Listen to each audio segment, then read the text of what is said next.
सरकारी काम में बाधा पहुंचाना कि संत रामपाल दास जी ने सरकारी काम में बाधा पहुंचाई। जब हिसार के डीसी हिसार की सरकारी काम में बाधा पहुंचाना कि संत रामपाल दास जी ने सरकारी काम में बाधा पहुंचाई। जब हिसार के डीसी काम में बाधा पहुंचाना कि संत रामपाल दास जी ने सरकारी काम में बाधा पहुंचाई।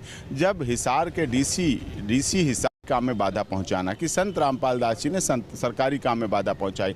जब हिसार के डीसी हिसार सरकारी काम में बाधा पहुंचाना कि संत रामपाल दास जी ने सरकारी काम में बाधा पहुंचाई। जब हिसार के डीसी बंदी छोड़ पूर्ण परमेश्वर सदगुरु संत रामपाल जी महाराज की जय हो। परमात्मा शिव प्यारे आत्माओं को कानपुर से रामचंद्र दास के सच साहब।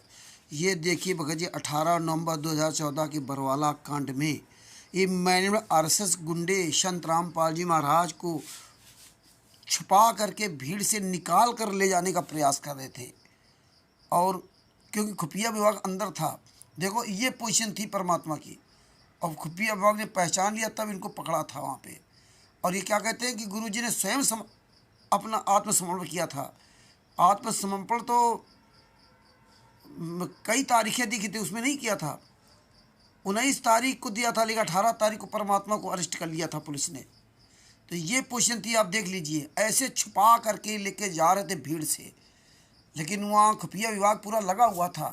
तब ऐसे संत रामपाल जी महाराज को अरेस्ट किया है। ये गद्दार लोग भीड़ से निकाल ले जाते, क्योंकि परमेश्वर ने कहा था कि मुझे जान से मार डालते, मैं छुपा रहा इसलिए बच गया। तो इसीलिए बच गए थे परमात्मा। ये छुपे हुए से नहीं थे, ये मार डालते भगत जी, निकाल ले जाते तो मार देते। संत रामपाल जी महाराज ने इसीलिए कहा था मैं छुपा रहा इसलिए बच गया। और ये छुपा करके लेके जा रहे थे, अगर निकाल ले जाते भीड़ से ना तो भी ये मार देते, क्योंकि कह दिए थे कि संत रामपाल जी महाराज ने तो शरीर छोड़ दिया है। ये बरवाला आश्रम के अंदर ही चिल्ला रहे थे संत रामपाल जी महाराज ने शरीर छोड़ दिया। जब संत रामपाल जी महाराज छुप गए और इनको नहीं मिले, तब इन गद्दारों ने यह कहना चालू कर दिया कि संत रामपाल जी महाराज ने शरीर छोड़ दिया।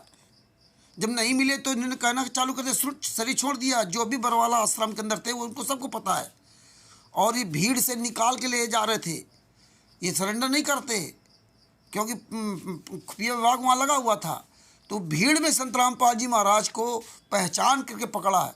वो भीड़ से निकल के जा रहे थे, उसमें सबको पकड़ रहे थे छांट करके लोगों को, कि कौन कैसा है, पुटे किस तरह देखते, उसी हिसाब से वो पकड़ रहे थे वो लोग पुलिस वाले। वो भीड़ से वहाँ सब निकाल रहे थे। जब तब ऐसे नहीं कि अपने आप सरेंडर किया है। ये गद्दार लोग क्या कहते हैं, सरेंडर कर दिया गुरु जी ने। गुरु जी तो पहले सरेंडर कर देते, ये बवाले क्यों होता। तो इसीलिए अगर कहीं ये निकाल ले जाते तो ये मार देते, क्यों कह ही चुके थे कि संत रामपाल जी महाराज ने सही छोड़ दिया। और फिर ये भगत जी वही आशुतोष महाराज की तरह करते। तो ये वीडियो देख लीजिए। सच साहेब जय हो।